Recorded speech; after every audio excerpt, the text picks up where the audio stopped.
Hello viewers, আসসালামু আলাইকুম। আমি আরেকটি মজার রেসিপি নিয়ে হাজির হলাম। আজকে আমার রেসিপিটির নাম হচ্ছে সমুদ্রের তরতাজা চিকন লইট্টা মাছ। তো আমি প্রথমে একটি প্যানে 2 রকমের তেল দিয়েছি, একটা সরিষার তেল এবং একটা সয়াবিন তেল। তো আমি এই তেলের মধ্যেই পেঁয়াজগুলোকে একটু ভেজে নেব,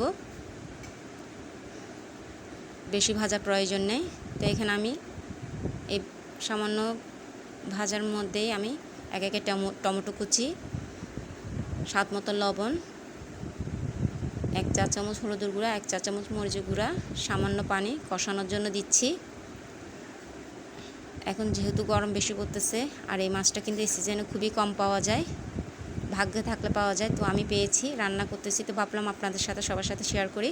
তো আমার কষানো হয়ে গেল, আমি এখন মাছগুলো দিয়ে দিচ্ছি। খুবই তরতাজা চিকন লইট্টা মাছ। তো আমি বাকি টমেটোগুলো দিচ্ছি, যেহেতু মাছ বেশিক্ষণ নাড়ানো যায় না, ভেঙে যায়।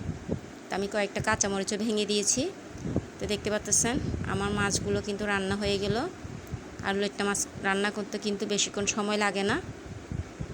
তো দেখতে পাচ্ছেন মাশাল্লাহ কত কালারফুল দেখাচ্ছে, খুবই সুন্দর দেখতে, খুবই সুন্দর লাগতেছে। আশা করি আপনাদের সবার ভালো লাগবে। আর আপনারা পেলে এই সিজনে অবশ্যই একবার হলো আমার মতন করে তৈরি করে দেখবেন। আর আমার চ্যানেলটিকে অবশ্যই লাইক, শেয়ার এবং সাবস্ক্রাইব করে দিবেন। তো দেখার জন্য সবাইকে ধন্যবাদ।